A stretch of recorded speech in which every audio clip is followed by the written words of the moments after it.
Welcome to the second installment of the weekly player spotlight, the place where I get to highlight the players who have stood out the most, as well as a rookie spotlight performance. Hey everybody, welcome back to another episode of By the Rim. My name is Colin, and if you like this kind of stuff, like, subscribe, and let's get into it.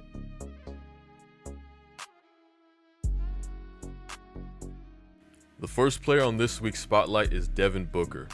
Back in the game, defensively, shooting the ball. After a rough opening week where he fouled out of the first game and had some struggles with inefficiency, Book bounced back. In week 2, he averaged just under 34 points a game, along with 5.7 rebounds, 6.3 assists, and 1.3 steals on 48, 37, 91 shooting splits. He had a statement game against the Clippers where he had a masterclass, dropping 40 points, 5 rebounds, and 8 assists with 3 steals on 11 of 18 from the field, 5 of 9 from 3, and 13 for 15 from the free throw line. His major bounce back performance has earned him a spot on this week's list. Paolo Banchero makes his debut on this week's player spotlight. Paolo just walks in. Paolo popped off this week, putting up a league-leading 40.5 points a game, along with 10 rebounds, 6.5 assists, 0.6 steals, and a block. Unfortunately, he only played 2 games this week due to a significant hip injury and will miss extended time. Otherwise, he would have been this week's MVP after all the performances he put up. Paolo just will not be denied going around. After a couple of rough scoring games, Paolo had the best game of his career and arguably one of the best in franchise history. He dropped 50 points, 13 rebounds, and was 1 assist shy of a triple-double. He had 37 points in the first half, but saw double teams in the second. This performance was easily the best in the entire NBA this season and has earned him a spot on this week's player spotlight. You geniuses down here on my staff got the answers for this guy? Wow. A surprise player I wanted to highlight this week is Bilal Coulibaly of the Washington Wizards. Touch that up to Bilal. Bilal came into last year as a 19-year-old rookie and was better than expected, averaging around 8 points a game and being a solid defender. This week he's put up 22 points, 6.5 rebounds, 2 assists, and 1.7 steals on absolutely insane shooting splits. He's hardly missed anywhere at all. His spotlight performance came against the Hawks, where he dropped 27 points, 9 rebounds, and 4 stocks.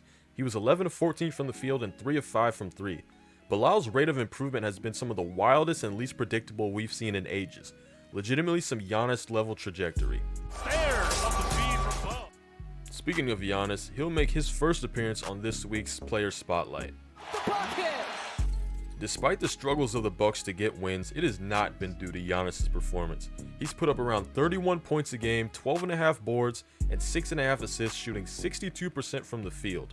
He continues to put up an MVP case year after year, and it needs to be recognized. This week, despite a loss on a last-second game winner from the Cavs, he put up 34 points, 16 boards, and 9 assists, shooting 15 of 27 from the field.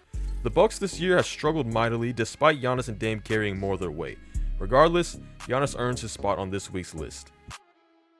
For this week's rookie spotlight, we have yet another Wizard with Bub Carrington. 3 by Bub Carrington. Bub has consistently improved every game as he settled in and gotten more comfortable in the NBA. At one point, he was the only rookie who was averaging double-digit points per game.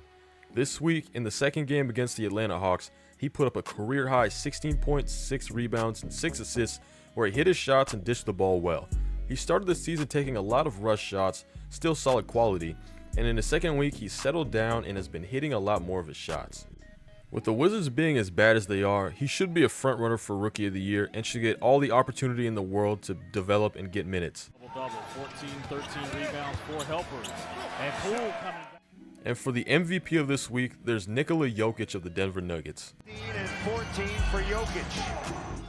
The Nuggets have been far below their own standard this year, and Jokic has had to raise his play just to keep the team afloat. This week he's averaged 30.5 points a game, 13.3 rebounds, and 10.5 assists, along with 1.3 steals and a block on ridiculous shooting splits as per usual. His spotlight performance was a ridiculous near 20-20-20 game, putting up 29 points, 18 rebounds, and 16 assists with a block, shooting 9 of 16 from the field and not taking a single 3. Jokic has shown to be an all-time great and will elevate teams into conversations they don't even belong in, and that's why he wins this week's MVP. on the arm, and Joker still. Well, that's everything for this week. If you liked it, like and subscribe, share it with a friend. It's really nice when we get some community and get people to join. But once again, I want to thank you so much for showing up, and hopefully I'll see you again soon.